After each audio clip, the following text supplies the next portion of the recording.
was something called the Great Disappointment of 1844. It was the result of a preacher named Miller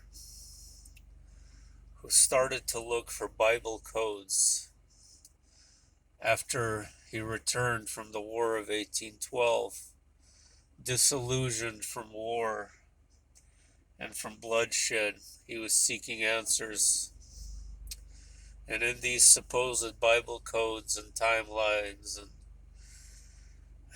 and things that he found in the Bible, he determined that Jesus would return between 1843 and 1844.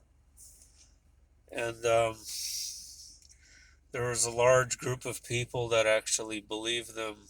And when I mean large, I mean tens of thousands. And there came a day, and this day was October 22nd, 1844, where people gathered on a lawn to watch the return of Jesus, and they waited there the entire day to no avail, obviously. And this is 1844. There was another big preacher in the 1920s that had even more followers that also talked about the return of Christ in the 1940s. And I see this pattern. People continue to set dates of his return. And it just leads to one disappointment and one discouragement of another. And that should tell the human race something. That should tell us something about ourselves and our expectations.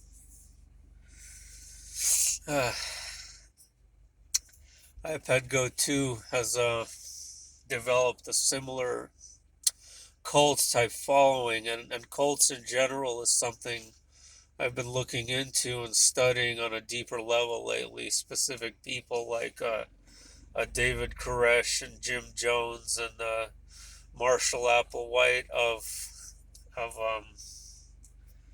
oh man, I forget their name. The star cults that kill themselves over in Rancho Santa Fe.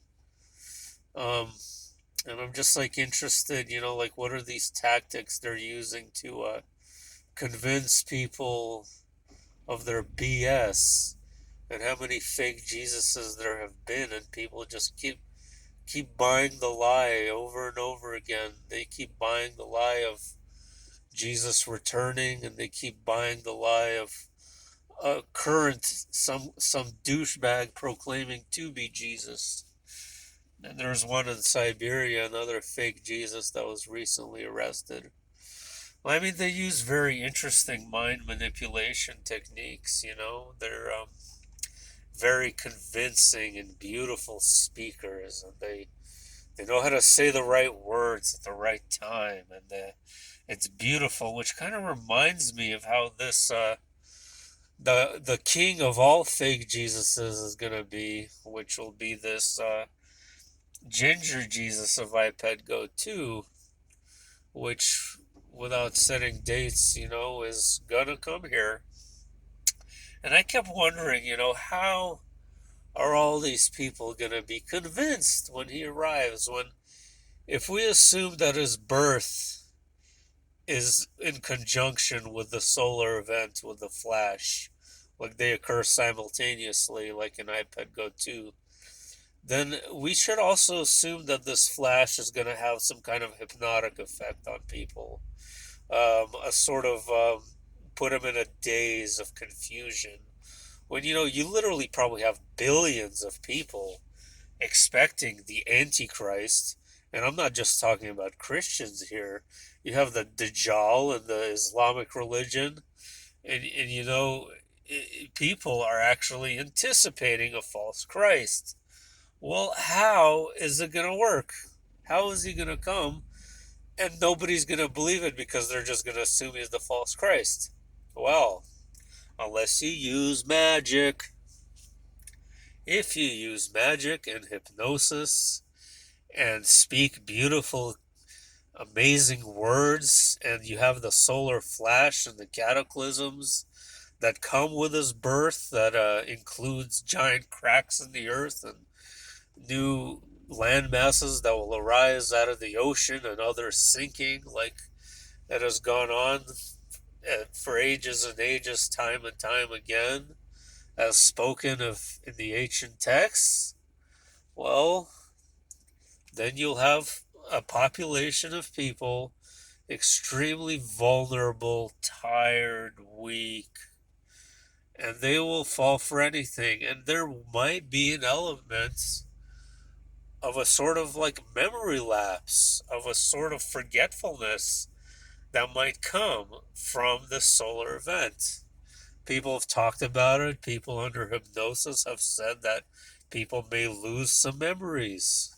So if one day you're just going about your day and this giant CME from the sun comes and it just knocks you out and you like wake up 3 days later like barely remembering who or what you are, and then there's this ginger Jesus up there on the stage proclaiming his return, well, in your vulnerable state you might fall for it.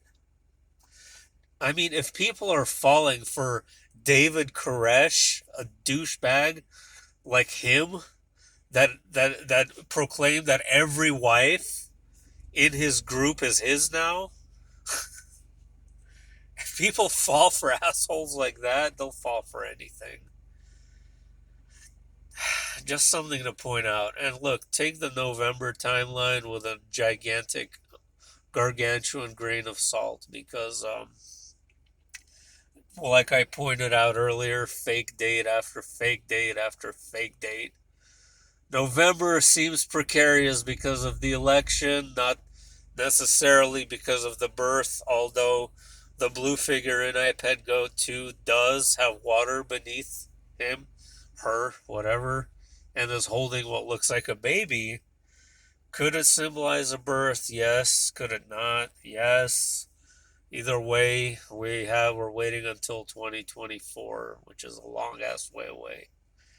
Not really, but it is kind of. I don't know, man. Not liking any of this. This place sucks.